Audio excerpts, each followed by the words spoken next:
Bonjour à toutes et à tous.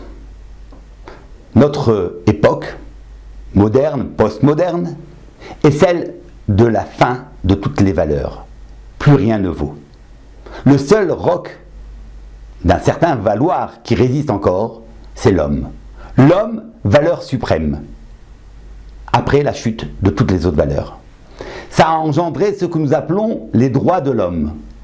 Les droits de l'homme, c'est-à-dire que l'on pose l'homme comme ayant des droits, des prérogatives qu'il peut opposer aux autres. Le seul critère qui est retenu aujourd'hui pour définir ce qui est licite de ce qui est illégal, c'est la question des droits de l'homme. Un acte sera licite s'il ne porte pas atteinte à la personne d'autrui ni à sa dignité. Un acte ne pourra être illégal que s'il porte atteinte à autrui. Tout ce qui se réalise entre adultes consentants est naturellement et d'office autorisé. Est-ce véritablement ainsi que la Torah nous enseigne à voir les choses? Cette Torah qui proclame aussi la grandeur de l'homme, Nézer Abria, le joyau de la création. Est-ce ainsi qu'elle nous propose de voir l'homme? Regard sur notre paracha Vayeshev qui nous renseignera sur notre identité.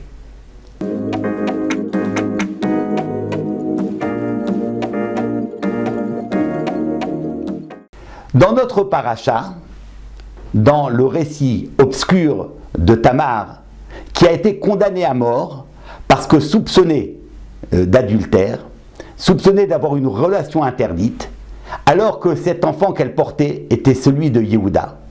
La voici qui a été condamnée à mort et qui est amenée au bûcher.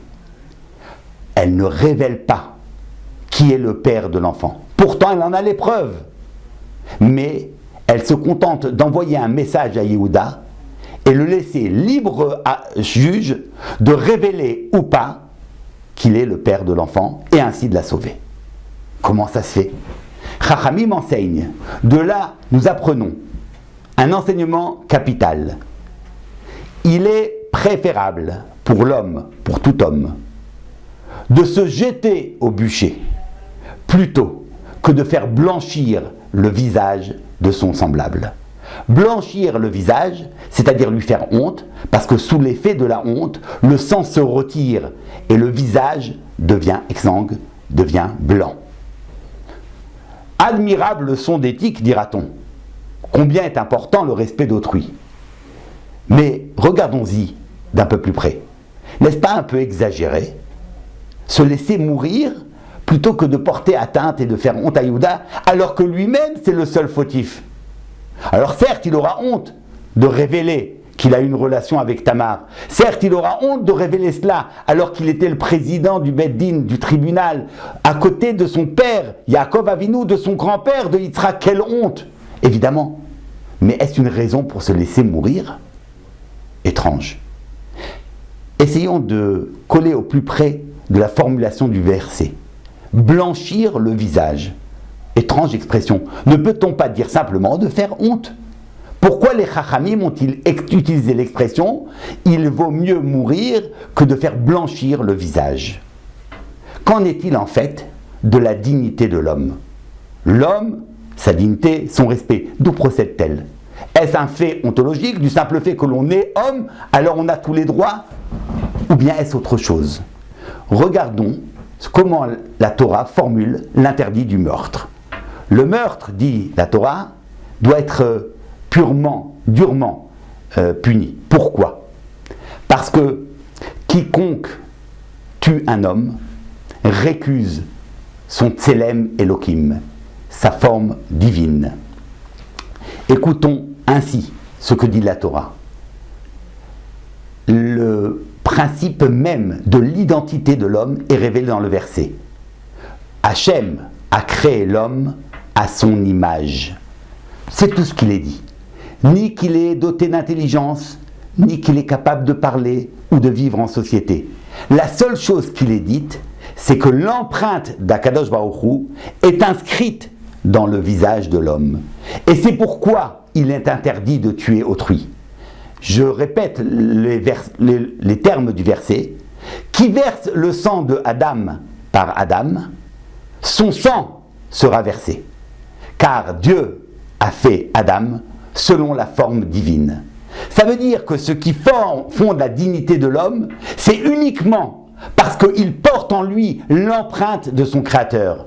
Parce qu'en voyant un homme, on perçoit la marque d'Akadosh Baruch Hu. Et où dans le corps d'un homme s'exprime cette ressemblance?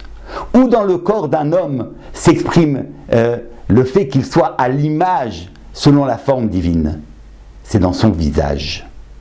Dans le visage qui est illuminé.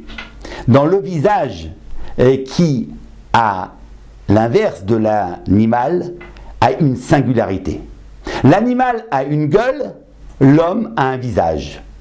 Quelle différence! Chaque visage est différent. On peut facilement distinguer un homme d'un autre par son visage.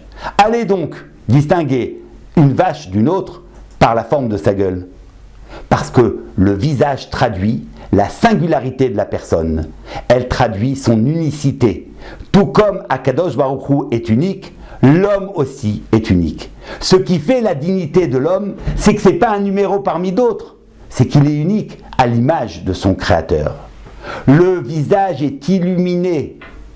Le sang qui afflue dans le visage apporte une couleur. Cette lumière du visage exprime la richesse de son intériorité. D'où le jeu de mots entre panim, visage, et pnim, l'intériorité. Ce sont les mêmes lettres, pour indiquer que la lumière du visage manifeste la richesse de l'homme. Voilà ce qui fonde la grandeur de l'homme. Évidemment, l'homme est très important. Évidemment, le respect de l'homme est placé en haut de toute échelle. Mais l'homme, en tant qu'il est empreint de la marque d'Akadosh Baruch Hu, cela signifie tout simplement que nous n'avons pas des droits, mais des devoirs. Que être Betselem Elohim, être à l'image de Dieu, c'est un devoir-être, c'est une vocation, c'est une mission. C'est uniquement en tant que nous nous conformons à cette image du Créateur que nous méritons pleinement le titre de Adam. Shabbat Shalom à toutes et à tous.